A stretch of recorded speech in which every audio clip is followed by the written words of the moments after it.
Before we start, just a quick reminder to hit that subscribe button. Only 2% are subscribed at 1,000 subscribers. I'll be posting a special video. The fur head rolled toward me when he popped the trunk. I flinched back and grabbed the edge of the car. For a second, I thought it was a joke costume.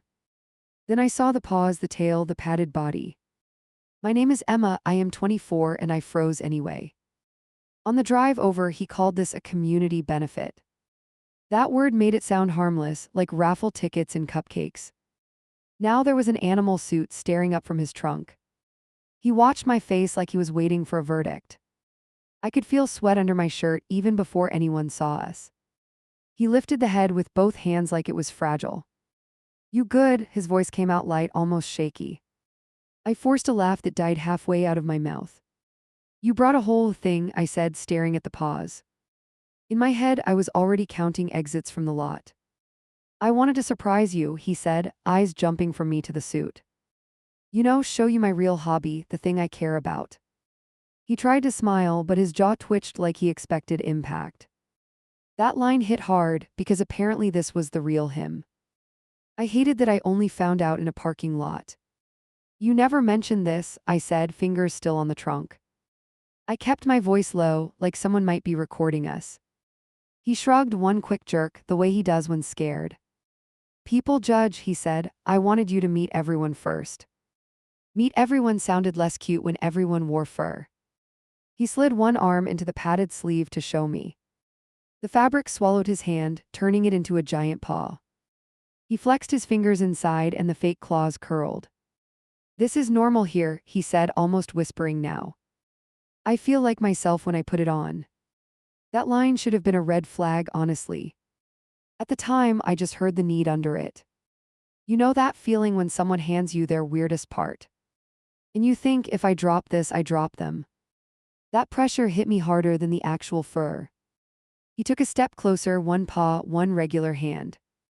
"If you hate it, we can leave," he said, not moving. "But if you stay, I kind of need you as handler." He swallowed on that word, like it tasted risky and big.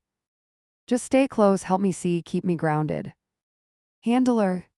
Not girlfriend, not partner, not +1. A job title I had never applied for tonight. I looked from the paw to his real fingers on the edge. If I walked away now, he would still go in there. Behind the warehouse, people were already heading toward the side door. Not many, but enough to make my chest tighten. One full bodysuit passed under the light and my stomach lurched. Big ears, long tail, moving like this was their normal Saturday. If I stayed by the car, he would join them without me. "Are there a lot of people?" I asked, still not committing. His eyes brightened a little, like I had agreed already. "Yeah, but they're sweet," he said, paw hanging between us. "They know me here, they'll be excited to meet you." Somehow that sentence made me more nervous, not less. He eased his arm back out and laid the suit gently down. "Look," he said, voice quieter, "I didn't tell you to trap you." He rubbed his palms on his jeans, another tell when he panics. "I was scared you'd walk away before giving it a chance." The messed up part is, he was kind of right about that. I checked my phone like I had an urgent message. There was nothing, just the blank screen and my reflection. Who do you even text about this without sounding cruel? "Hey, my boyfriend becomes a wolf at night" thoughts. I locked it again and jammed it in my pocket. "Fine," I said, air catching in my throat as I spoke. "I'll go in, I'll do the handler thing or whatever." His shoulders dropped, that sudden release like he had been braced. He actually laughed, short and raw, and grabbed the suit again. I watched myself agree to something I did not understand at all. He lifted the fur body out and closed the trunk with his hip. "Changing room is inside," he said, already walking toward the door. He looked lighter, like some weight jumped from him onto me. I followed a few steps behind, noticing the distance between us. Every step felt like a choice I kept failing to undo. We rounded the corner and the side door swung open. A person in a massive fox suit stepped out, head already on. They spotted us and lifted both arms in this big welcoming wave. "Dude, you made it," a muffled voice came from inside the head. Then the fox turned toward me, ears tilting, suddenly interested. "This your handler?" they asked, pointing one paw straight at me.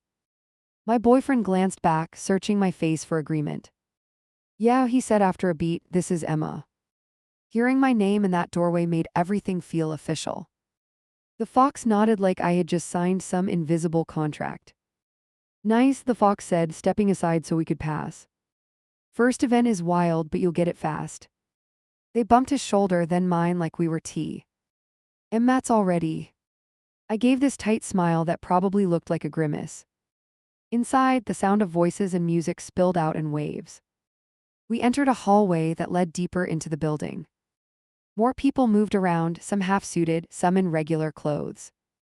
Someone rushed past with a tail bouncing behind them, laughing loudly. Nobody stared at the wolf suit in his arms like it was strange. It felt like I was the only one who had missed the memo. A person with a clipboard approached us near the next doorway. They had a lanyard with badges, a whole system I did not know. You're late, they said, then noticed me and their face brightened. Handler, they asked, already reaching for something on the lanyard. Before I could answer, a badge landed in my hand with a clip. The badge had his fur name printed under a little animal icon. Under that, in smaller letters, it said Handler and a blank line. Write your name, clipboard person said, moving on before I responded. My boyfriend watched me, waiting to see if I would actually do it. My fingers shook as I took a marker and signed myself in.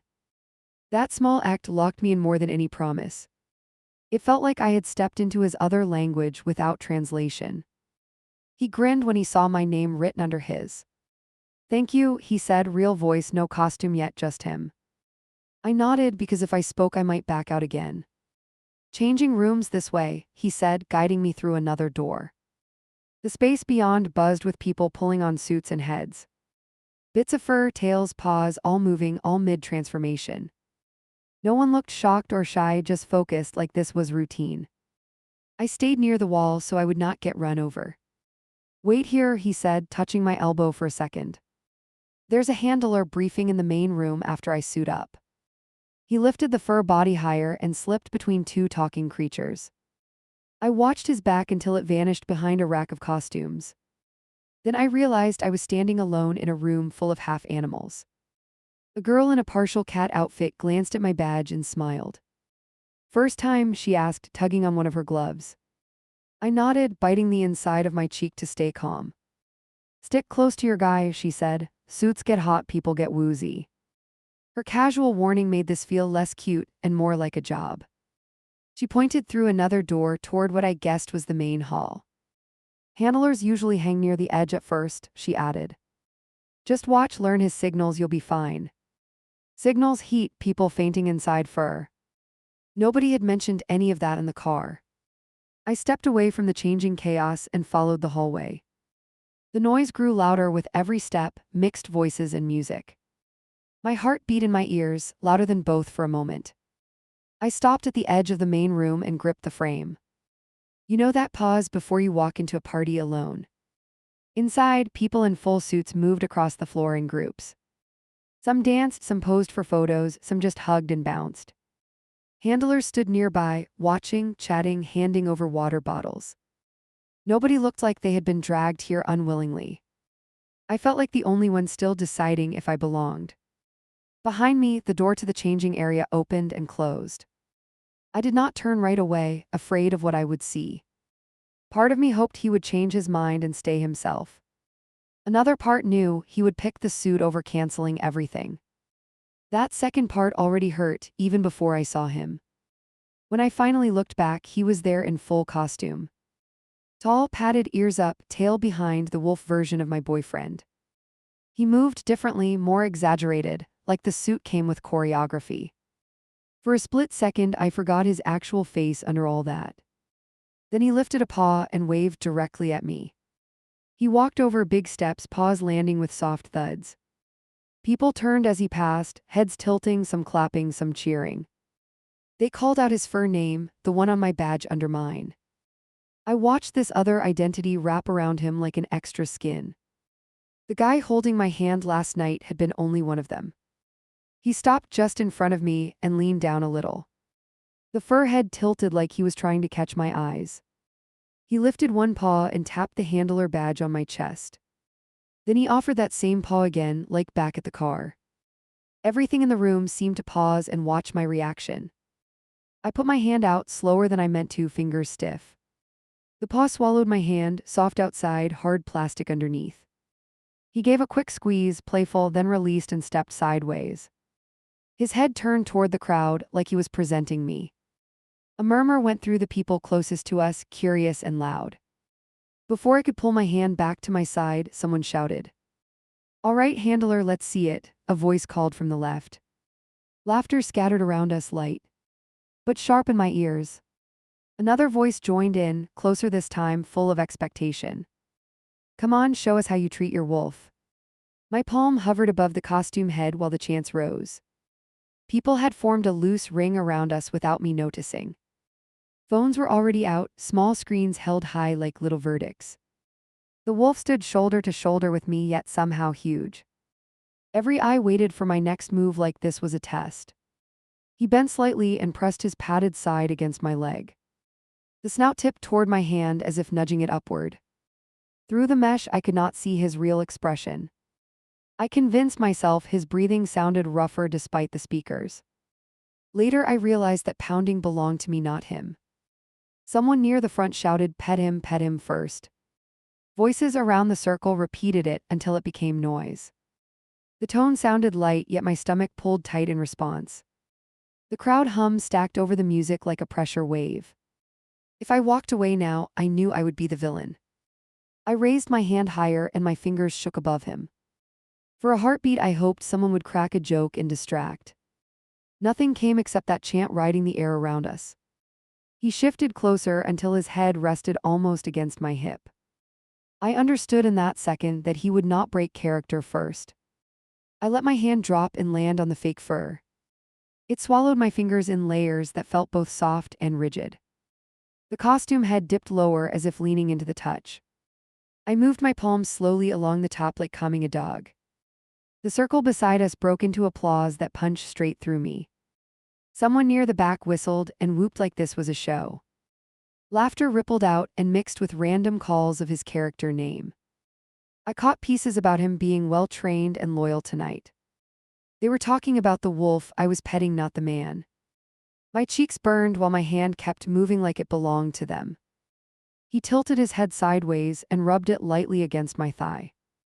The paw closest to me lifted and hovered near my wrist. He did not grab me, yet the request sat clear there. I slid my touch down to the side of his neck plates. He arched into it with this exaggerated shiver that made the crowd roar. In the moment, it felt like my choices narrowed to performance.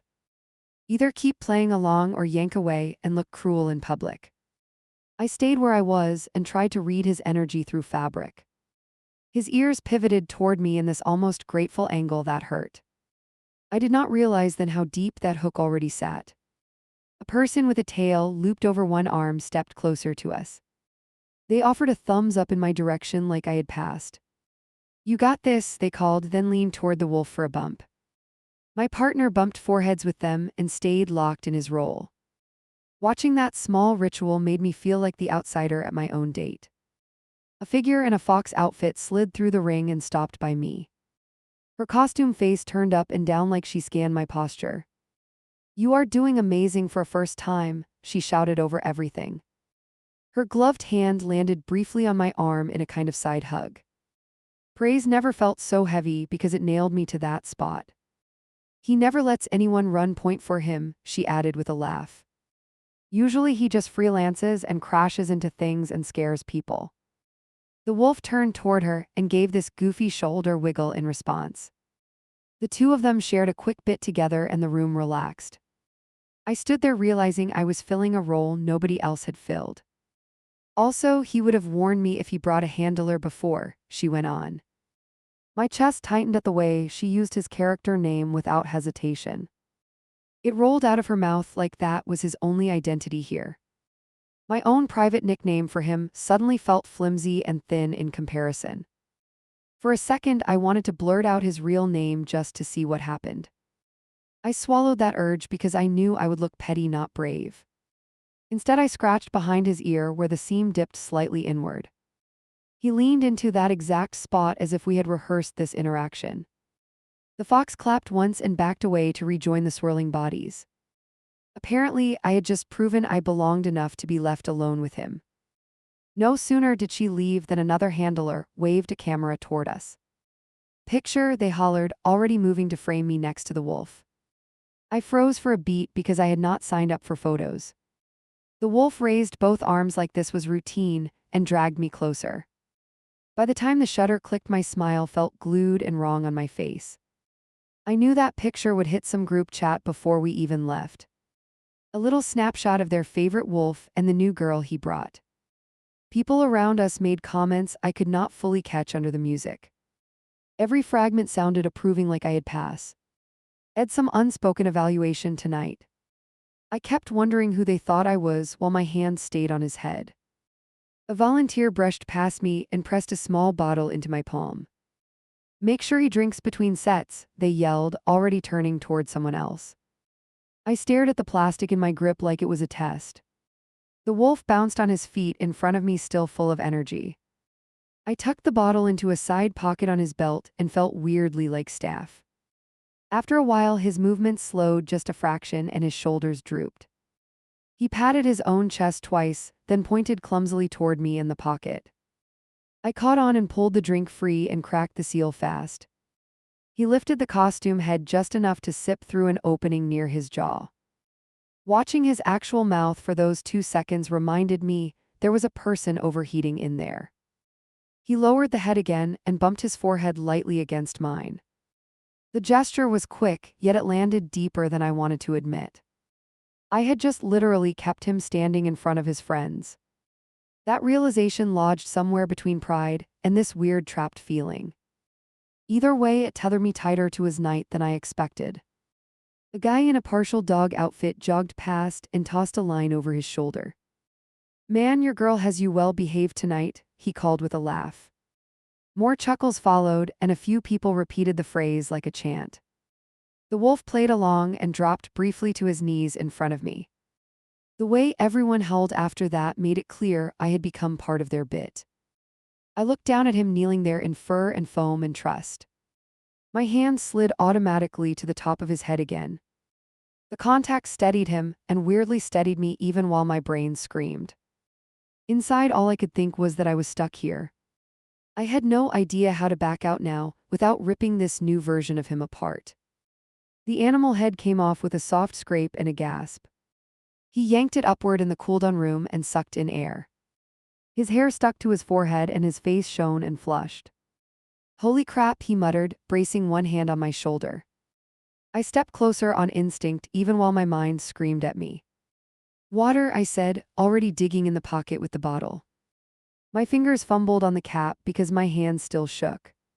He took it, drank hard, eyes closed like this was heaven. Everyone around us looked used to this post-suit routine.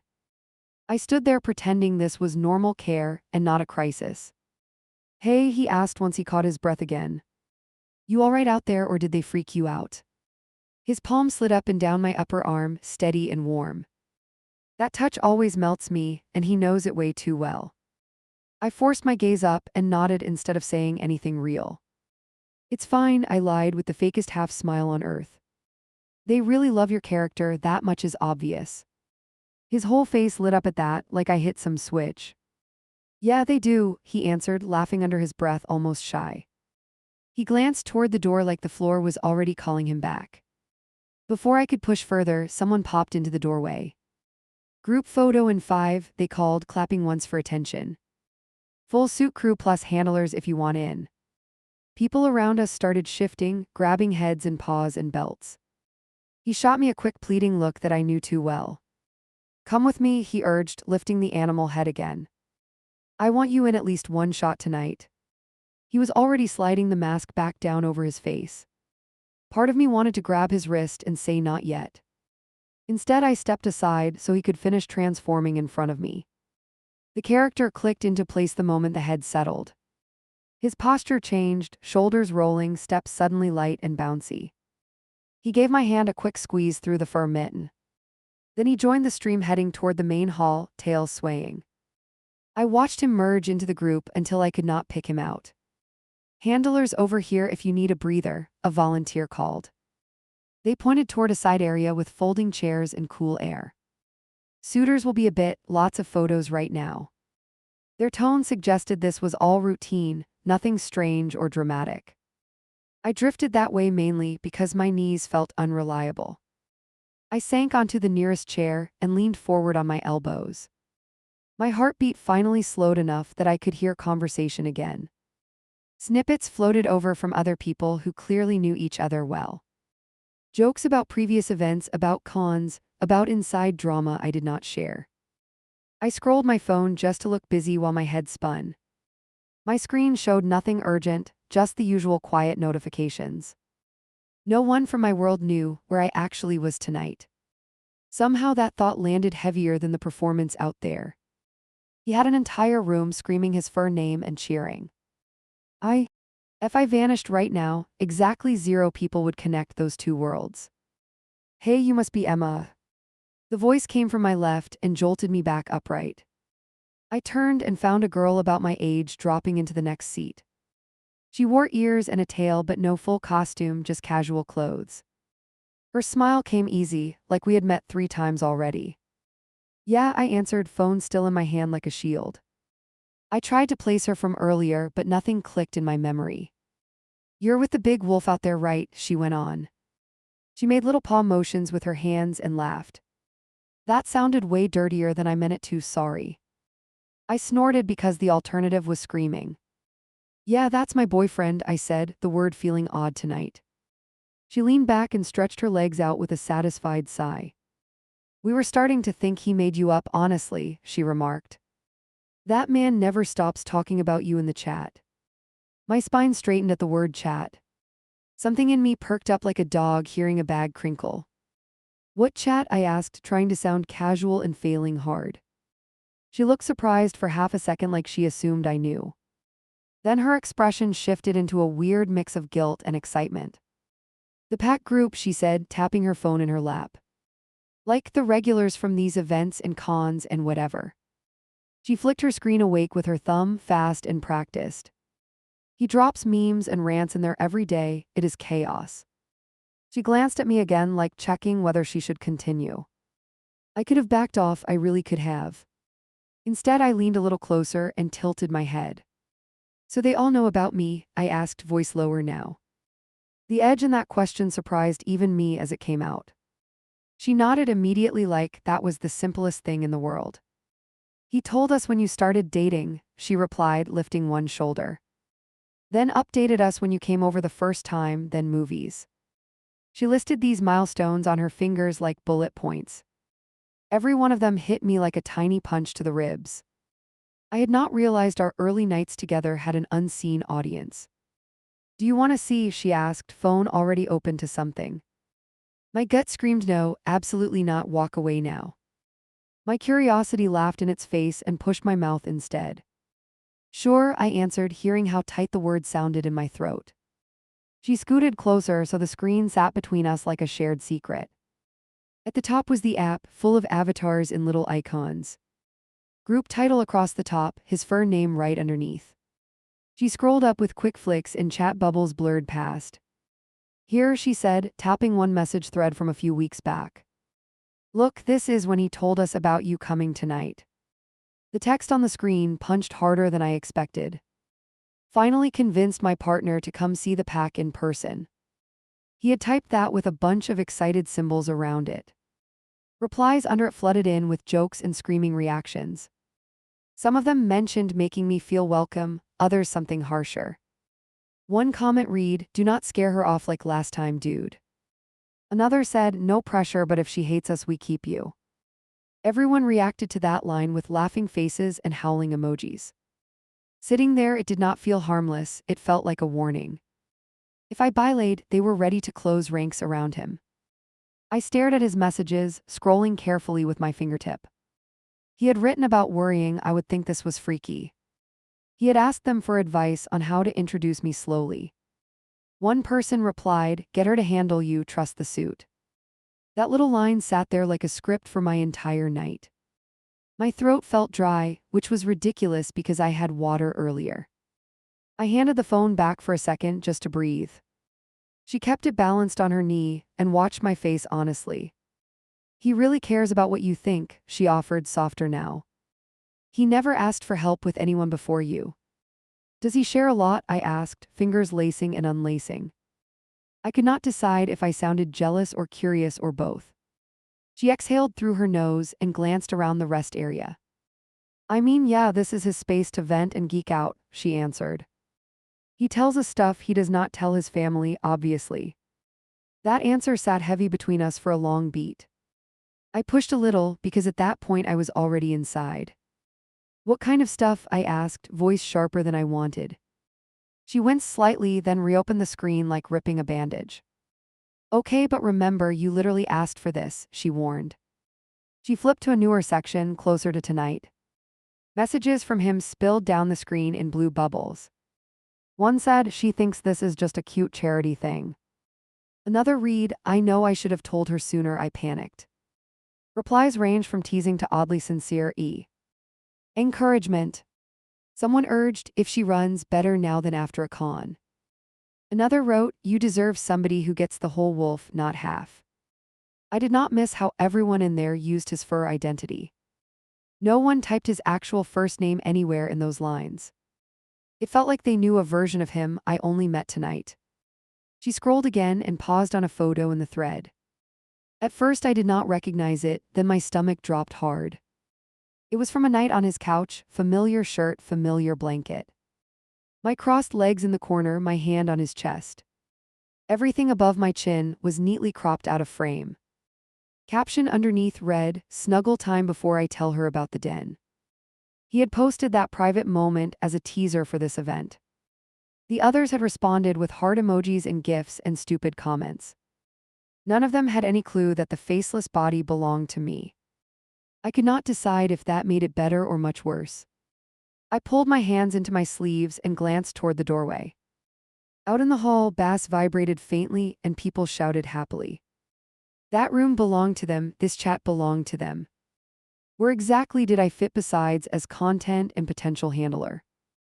The question gnawed at my chest with every second I stared. She must have sensed the shift because her foot started tapping. You look like you want to throw him off the stage, she joked. I let out this ugly half laugh that did not sound like me. I just did not know I had a supporting role online, I replied. Nice to learn about my own life from a group chat. Her smile slipped at that and she locked her phone quickly. Look, he should have told you about the chat, she admitted. But this place is where he feels safe, like ridiculously safe. She rubbed her thumb along the phone case, almost protective. Out there he is the big wolf, and here he is just him. That line stuck in my head because it sounded backward. Out there he was a cartoon animal, inside the app he was real. Meanwhile I was sitting in a folding chair trying not to shake. My relationship had a whole fandom I never signed up for. You ever realize you are the last one to read the script? Has he brought anyone else here? I asked, picking at my sleeve. I needed to know if I had inherited somebody's old spot. She shook her head right away, no hesitation at all. Nope, we joked about him dying alone with 10 fursuits, she answered. Tonight is like historic levels of progress for him. Cool, I said, voice flat enough to cut glass. So I was special and somehow also last in line. The crowd got his anxiety dumps, got his goofy photos. I got the live show with no backstage tour until now. The unfair part is I understood why he did it that way. At that point, I started turning things over in my head. If he felt this accepted around them, would I mess that up? If I demanded less suit time, would they resent me for it? I pictured that chat lighting up with comments if we fought later. Nobody wants to be the villain in a room full of his friends. A loud shout from the hallway interrupted my spiral. Photo round 2, cooldown squad returning in 3 minutes. The handler area stirred as people stood and stretched. My new companion shot to her feet and tucked her phone away. I should go grab my tail, she said with a crooked grin. She hesitated, then leaned closer like she wanted to help somehow. For what it is worth, he really dotes on you behind that screen, she murmured.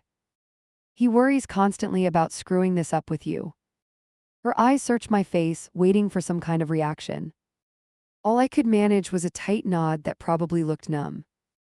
She hurried off toward the changing space, leaving me alone again. I stayed in the chair, hands folded, listening to my pulse. The room felt smaller now that I knew there was a digital one too. Same cast, same jokes, more intimacy than I had been given yet. My chest hurt in that dull way that sneaks up slowly. Music outside kicked up louder and a wave of cheers followed. I stood and moved to the doorway like I was pulled there.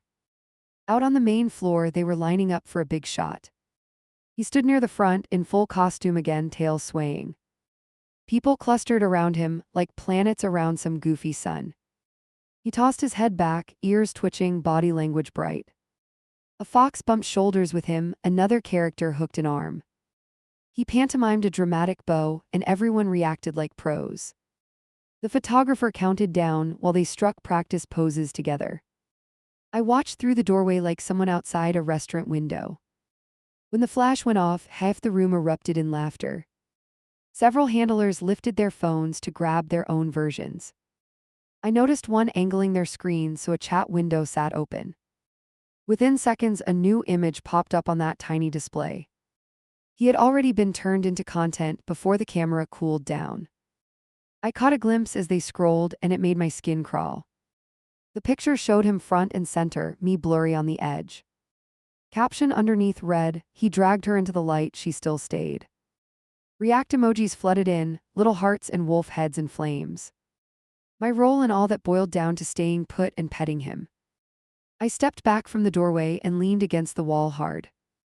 My head thumped once because I misjudged the distance behind me. The sting helped somehow, it cut through the floating feeling. I tried to breathe slow, counting in my mind as I exhaled. Every exhale came out shaky like my body called me out. For a second, I considered going outside and calling a ride. Just disappearing, leaving him to his pack and their cheering. He would have their chat to process it anyway, they adored him. I imagined the messages, the theories about why I bilayed. My name would turn into a cautionary tale they joked about later. I pushed that image away and rubbed my eyes with both hands. Running would prove exactly what they warned him about in that thread. Better now than after a con, that line would win. I hated how much power that one sentence now had over me. It felt like strangers were already dictating my choices from a screen. A shadow moved across the doorway, and then he was there again. Full suit, chest rising fast, bits of confetti stuck to his fur. He bounced once on his heels when he spotted me near the wall. Then he trotted over with that ridiculous exaggerated gait they all use. The mask tilted like he was waiting for my reaction again. "You having fun?" I asked, forcing lightness into my tone. My fingers smoothed the edge of his badge instead of his fur. He nodded hard and spread his arms as if to show everything. The motion looked huge and theatrical and honestly pretty adorable. If I had not seen the chat, I might have relaxed right then. He lowered his arms and reached for my hands with both paws. The fur swallowed my fingers and he squeezed gently, reassuring, grateful. He lifted our joined hands and bounced them, this silly little move. My chest clenched because he had no clue what I now knew. I almost blurted it all right there, right in his happy face. Instead, I swallowed it and smiled for him one more time.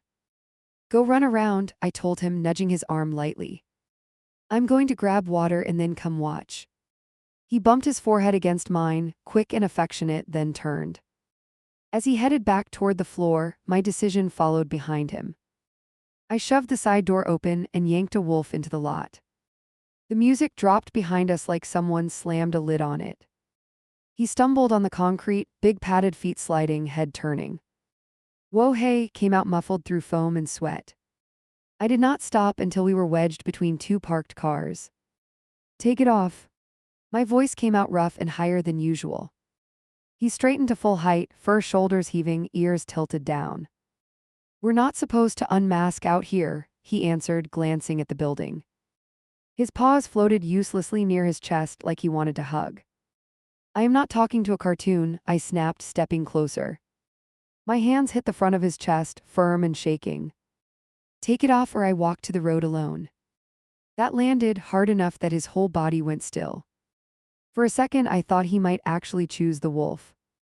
He moved at his neck, fumbling with hidden straps and clips. His breath grew louder, almost panting, more from nerves than heat. Then the head came free and dropped under his arm. His hair clung to his forehead and his eyes searched mine. Out here he looked smaller than the creature he played inside. "You dragged me out of a game," he said, still catching air. "You want to at least tell me what is happening?" I stared at his face, that familiar mouth, those ridiculous eyebrows. All the chat screenshots burned behind my eyes, line after line.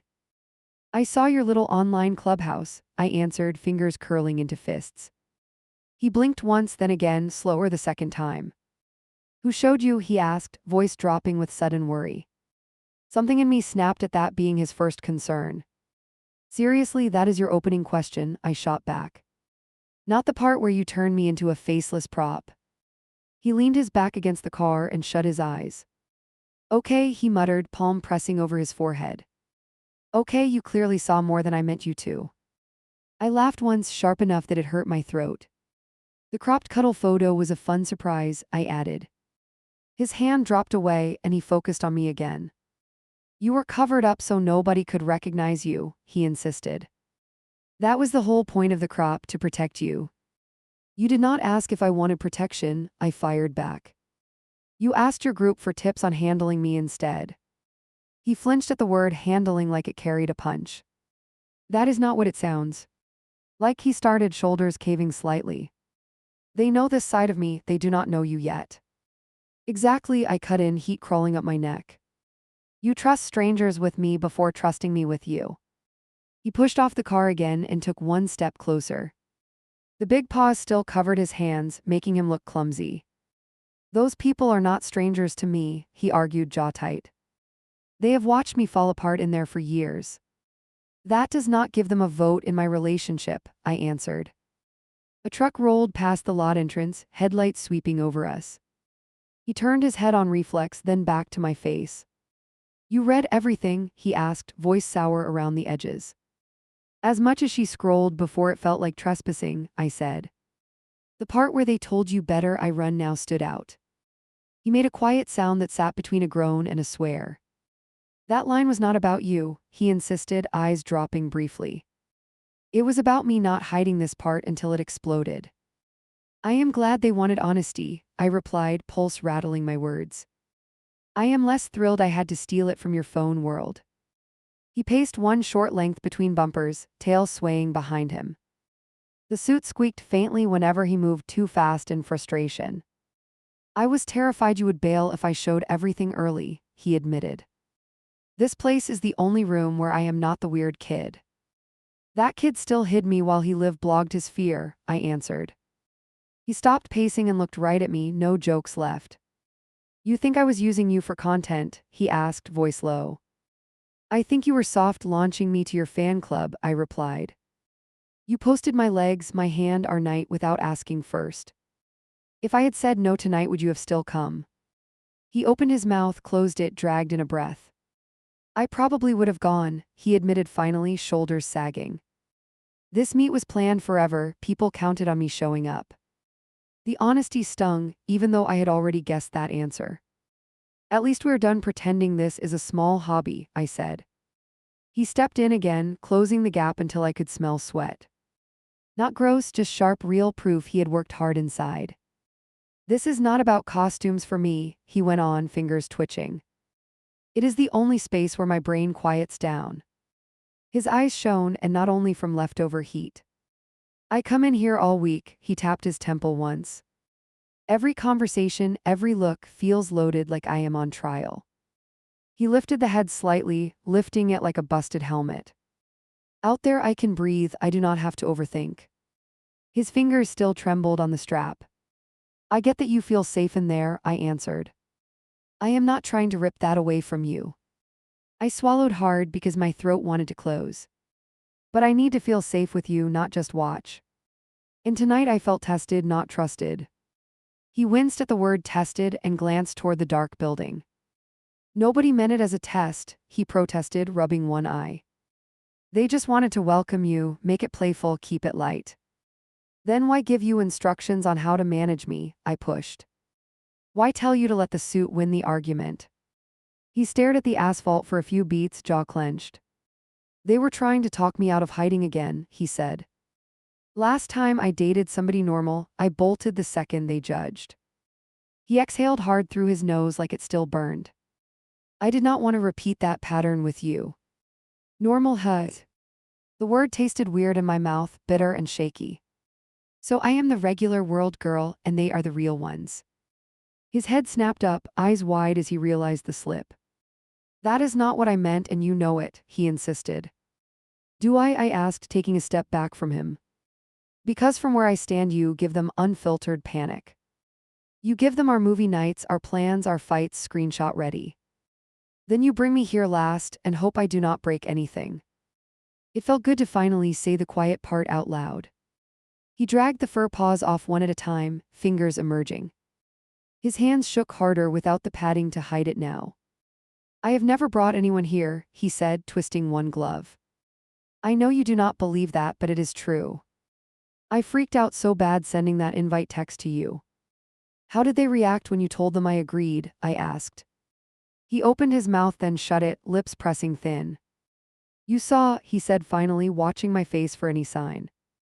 The screaming emojis, the jokes about not scaring you away. The part where they keep you if I bolt, I added. That was a joke, he argued, voice cracking at the end. I hated it when I read it, I nearly left the group. But I was already wound so tight about you coming. I let it slide because I needed them that week. He pinched the bridge of his nose like that memory still hurt. You needed them more than you need. Ed to tell me, I said. He looked up quickly, eyes wet, surprise cutting through his defensiveness. That is not a competition you can win, he replied, shaking his head. I have known them for years, you for months, it is different. That does not mean you get to hide a whole life, I answered. A car door slammed across the lot and someone laughed loudly. We both glanced over, bodies tensing, then relaxed as they walked away. It hit me then how public this fight really was, even outside. Any one of his friends could wander out and catch mid-sentence. I lowered my voice, not because I wanted to soften it. You keep saying they know the real you, I said quietly. But they do not know what it feels like to touch you in bed. They do not know my stupid inside jokes or how you snore. They know the edited version you push through that suit and screen. And I am standing here wondering which version asked me out. He flinched again, but this time he did not dodge. Instead, he stepped closer until my back almost met the car. I asked you out, he said, tapping his chest hard once. Me, not the wolf, not the chat, not the crew. I have just been scared the whole time you would reject this part. I opened my mouth, then shut it because that one hit. My brain dragged up every moment where I teased his nerdy sides. Every time I rolled my eyes at his gaming schedule and cons. None of it cruel, at least I did not think so. But hearing him say scared made some pieces shift in my head. I am not disgusted by this, I told him, steady now. If I were, I would not have petted you in front of everyone. I am angry about being the last to be told. I am angry you built a support team for my reaction without me. And now I feel like the bad guy no matter what I choose. He reached for my hands again, bare fingers closing around my wrists. The animal head knocked against his hip, forgotten for the moment. You are not the villain in this story, he said, voice thick. I screwed up the rollout, I know that, I am not blind. I just did not know how to bridge the two halves of my life. Maybe you start by not calling me normal like it is an insult, I replied. Maybe you stop sending half-naked cuddle shots to an audience first. Maybe you talk to me before you ask a committee how to handle me. His face twisted at that, shame clear, which helped and hurt together. Fair, he admitted quietly, thumb rubbing over the inside of my wrist. The door behind us opened, and two people stepped out laughing. They took one look at us, and their smiles faltered just a little. You guys okay? One asked, tail swaying uncertainly as they paused. Yeah, we are good, just grabbing air, he answered quickly with a nod. I stayed silent because I was not ready to lie to them too. They hovered for a second longer, then drifted off toward their car. The moment the engine started, he sagged like someone cut strings. I can go back in, he said, eyes still on the ground. You can take the car, head home, we do not have to decide tonight. That offer sounded generous on the surface and cowardly underneath. You really want to keep dancing in there while I Uber home? I asked. He looked up, guilt obvious, and shook his head right away. No, he answered firmer now, that is not what I want at all. He glanced at the building again, torn in two directions you could see. I should go let them know I am heading out early though. Them again, I muttered, then caught his flinch and softened a little. Fine, go to your quick goodbye, I will wait by the car. His eyebrows pulled together, like he did not want me alone out here. You are still leaving with me? He asked, needing that confirmed. For now, I said, which was the only honest answer I had. He nodded once, jaw clenched, then jammed the animal head back on. In one movement, he flipped from vulnerable boyfriend to bouncing creature again. It felt like watching a door slam in my face in real time. He squeezed my shoulder with one paw, then jogged back toward the entrance. I watched him disappear behind the metal door, half expecting him to vanish completely. Standing alone between those cars, my brain would not shut up. Every option replayed in loops, each one ending with someone hurt. If I stayed and tried to accept everything, I might resend him. If I walked away now, I would prove every fear in that chat right. Either way, I would be the main topic in that thread tomorrow. The door clanged again sooner than I expected, and he reappeared. This time, the suit parts hung over his arm in a messy bundle. He had stripped down to regular clothes, hair damp, face drawn. Ready? He asked, voice quiet without the foam to buffer it. I nodded because anything else might come out as a sob. We walked toward the car side by side, not touching. The distance between our shoulders felt louder than any argument. Halfway there, he slowed and looked over at me, eyes tired. Are you done with me after tonight? He asked, no drama in it. That flat seriousness scared me more than any raised voice.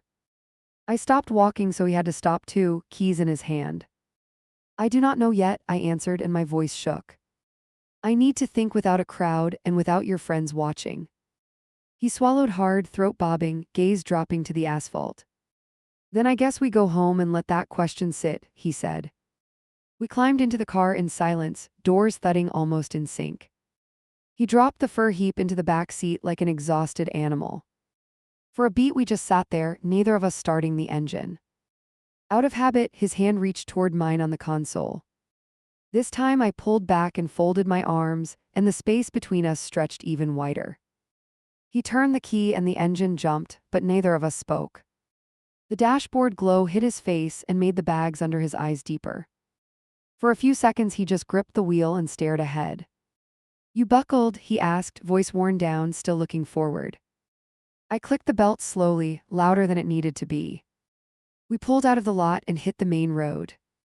Event music still echoed faintly in my head like a ghost track. His suit lay in a heap behind us, silent and accusing. Every time we passed a streetlight, lines of his jaw shifted. He kept opening his mouth like he wanted to start, then stopping. You can put on something, he finally said, nodding at the console. I do not care, I answered, staring out my window. He let out a breath that almost turned into a laugh and quit. I deserve that, he said, fingers tightening around the wheel again. The car filled with this weird mix of exhaustion and unspoken things. I watched our reflections slide along dark glass storefronts as we drove. It looked like two strangers sitting next to each other after a funeral. Every red light felt too long, every green way too fast. Each stop, his knee bounced once, then stilled like he caught himself. He kept glancing at my hands like he wanted to grab one. Halfway home, he cleared his throat and tried again. For the record, he started, words slow, I did leave that chat tonight. My head snapped toward him so hard my neck twinged. When? I asked, unsure if I believed him or not. Right before I stripped down, he answered, eyes still on the road. I told them I needed to focus on you, not them, he added. I doubt they will believe this is not your demand, I muttered. He winced at that, shoulders rising toward his ears for a beat. I am not doing it to impress you, he said, voice low. I am doing it because I realized I was hiding behind them. Nice timing, I said, looking back out the window quickly. Kind of like throwing out the cigarette after the diagnosis. He gave a miserable half laugh that died fast between us. You wanted me honest, he replied. This is me at least trying. I did not answer because I did not trust anything out of my mouth. We rolled into the complex and he pulled into his usual space. For a moment neither of us moved, engine still running. He finally twisted the key and everything dropped into a heavy quiet. You coming up? He asked, thumb worrying a groove on the wheel. I am not sleeping in my jeans in your parking lot, I muttered. We climbed out and did that awkward walk toward the stairwell. Usually our shoulders bump or our hands brush or something. Tonight there was a full stretch of cool air between our arms. His suit bundle rustled as he hauled it against his side. Every step upstairs sounded louder than it should in the stairwell. At his door he dug for keys, slower than necessary. The lock clicked and he held the door open for me like always. I stepped in first and the familiar space hit like a wave. Same couch, same posters, same blanket where that cropped photo happened. Only this time I walked past it like it belonged to someone else. I am going to shower, he said, dropping the suit near the hallway. His voice had gone very careful, like he feared spooking me. Water will help me not pass out on the floor. Go, I answered, towing off my shoes without looking up. The bathroom door shut and the pipe noise started a second later. The second he was out of sight, my body finally sagged. I dropped onto the couch and sank back like something deflated. My hands went straight for my phone on muscle memory. Lock screen lit, nothing special, just the usual quiet icons. I stared at my reflection again and barely recognized the expression. Normally I would text a friend some snarky recap after a date. Tonight there was no version that did not sound insane on screen. Hey, I stroked my boyfriend's fake fur while people clapped. Also, he discussed my reaction with a room before asking me anything. I typed half a sentence in one chat and erased it twice. The shower ran on, white noise behind my scrambled thoughts.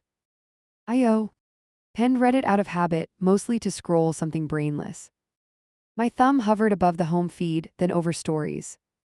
You know that dumb moment when you consider making your own post. I backed out, heart thudding like I almost stepped off a ledge. The water cut off and my chest tightened on reflex. I locked the phone and shoved it beside me like contraband. He came out a minute later in old shorts and a worn shirt. Hair damp, face wiped clean, he looked younger and wrecked. He paused when he saw me still sitting upright on the cushions. Do you want tea or something stronger? He asked from the doorway. I shrugged, then forced my shoulders to actually move lower again.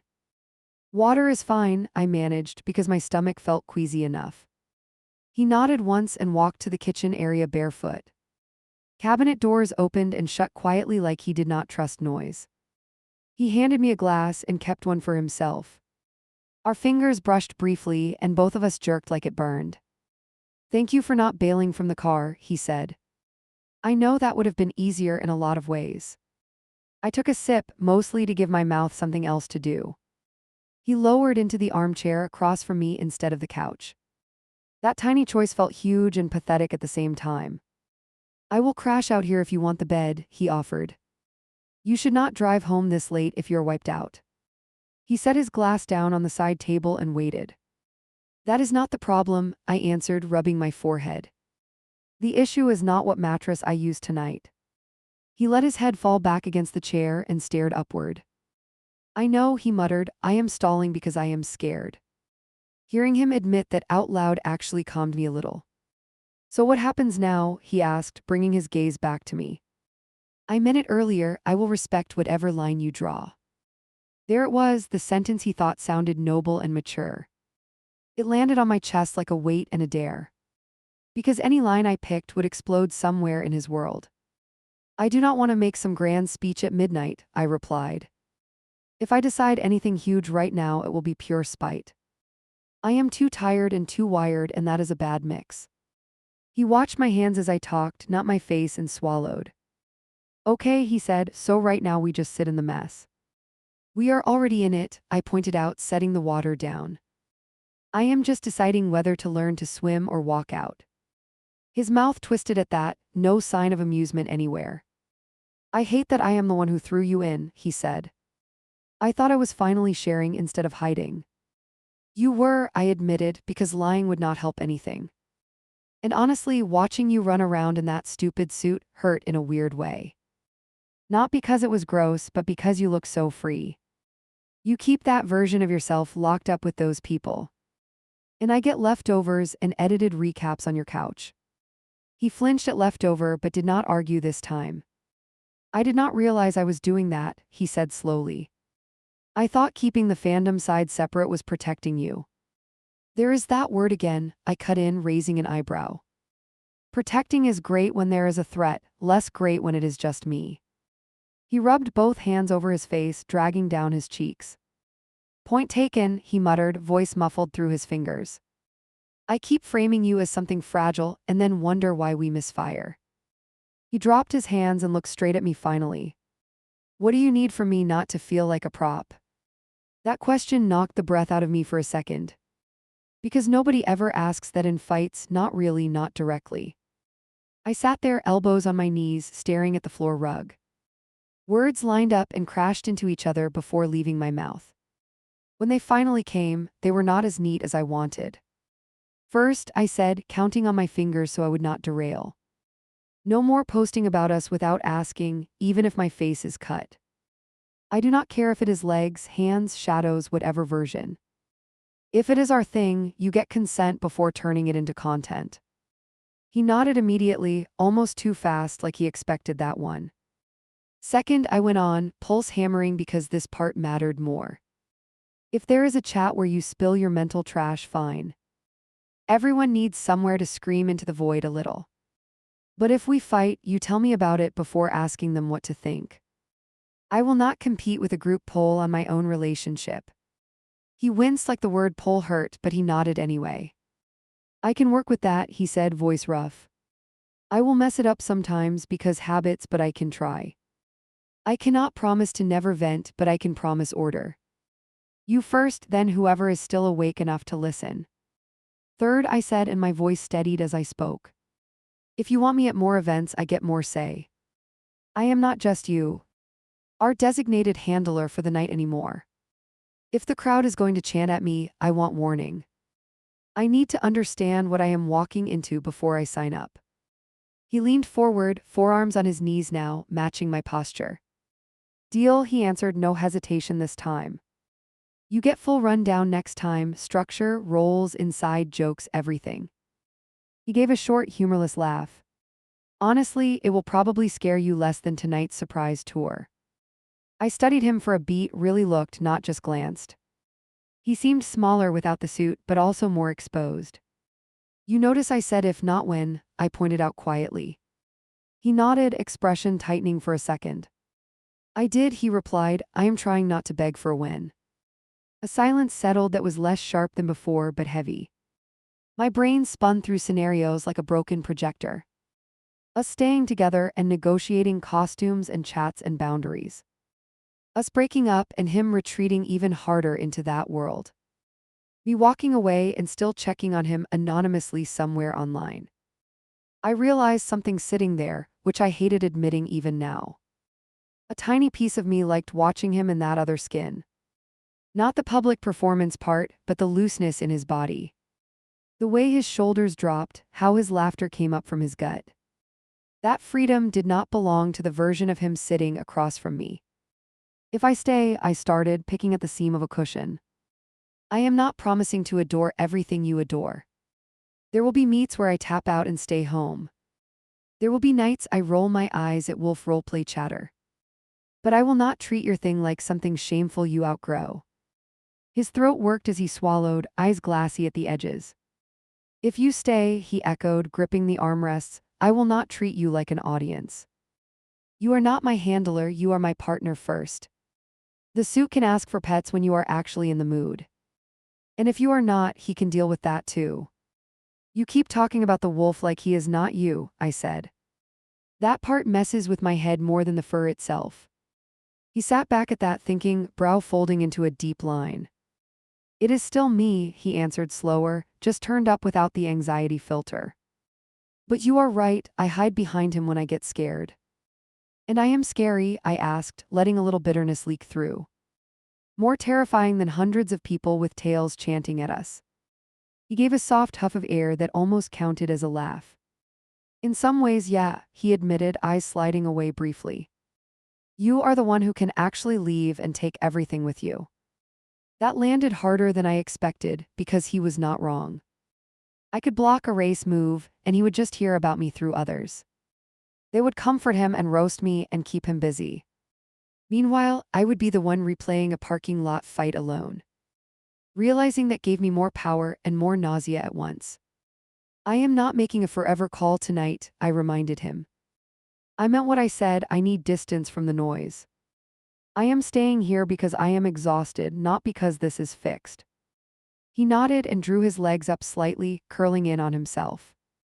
I will be out here if you want to yell more, he said.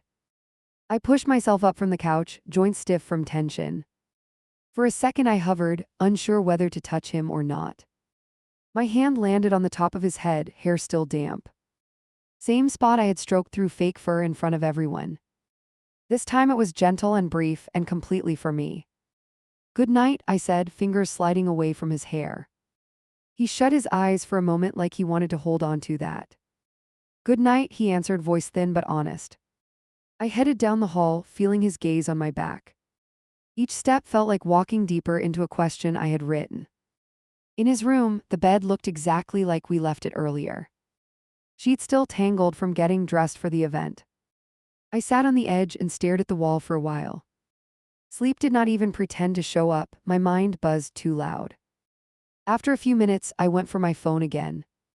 I lay back and opened Reddit for the second time that night. This time I did not scroll, I hit the post button. My thumbs hovered over the title field while my heart raced. It felt dramatic and petty, and also like the only neutral space left. At least strangers did not already know either of our names. I typed the headline and deleted it twice before settling. Boyfriend took me to his secret fur event and I became his prop. It sounded harsh and also softer than the truth somehow. I moved to the body and started dumping out the night. Not everything, just the beats that would keep me honest and alive. I wrote about the trunk opening and the surprise suit. About the handler badge with my name under his character tag. About the circle of people and the chant WH. And they wanted a show. About my hand on his costume head while phones pointed at us. Every sentence dragged the feeling back up but also made it clearer. Then I added the part that hurt more than the fur. Finding out about the group chat and the cropped picture. Reading lines where strangers predicted my reaction before I gave it. Seeing my body turned into an update for people I had never met. Watching them talk about keeping him if I bailaid tonight. I did not paint him as a monster because he is not one. I wrote that he panicked and over-relied on the people who get his niche. That he did care and tried to fix things too late. That he offered the couch and listened instead of screaming back. I even mentioned the promise to quit posting photos without asking. By the time I finished, the text box stretched longer than I planned. My thumb hovered over the community choice, uncertain. I picked one of the relationship subs and stared at the screen. Do I hit submit? I whispered to the empty room. Nobody answered except my own racing heart and the faint hum from the hall. I thought about his face in the lot when I asked if we were over. How his voice shook when he asked the same thing on the walk upstairs. How small he looked curled in that chair without the costume armor. How he promised to step out from behind his people if I stayed. Then I thought about my own need to hear from someone not in his orbit. Slowly, I changed one thing in the draft before posting. I took out the exact fur name and the city details. I swapped a couple of specific terms his group might recognize. I left the bones of the situation and the emotional mess. If he stumbled across it, he would still know, but others would not. Then I hit submit. The confirmation blinked, and my post vanished into the internet stream. No fanfare, no chant, no ring of people watching my hand. Just a silent little box joining 1,000 other confessions. Somewhere out there, strangers would read it while brushing their teeth. I put the phone face down on the pillow beside me. Out in the living room, I heard him shift on the chair. For a weird second, I pictured him opening his own app. Typing out his version for whatever corner he visited now. We were under the same roof and still reaching for different rooms.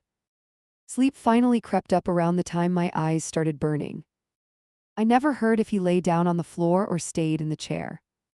All I know is I woke up to light at the curtains and a dry throat. My phone buzzed with new notifications stacked under my title.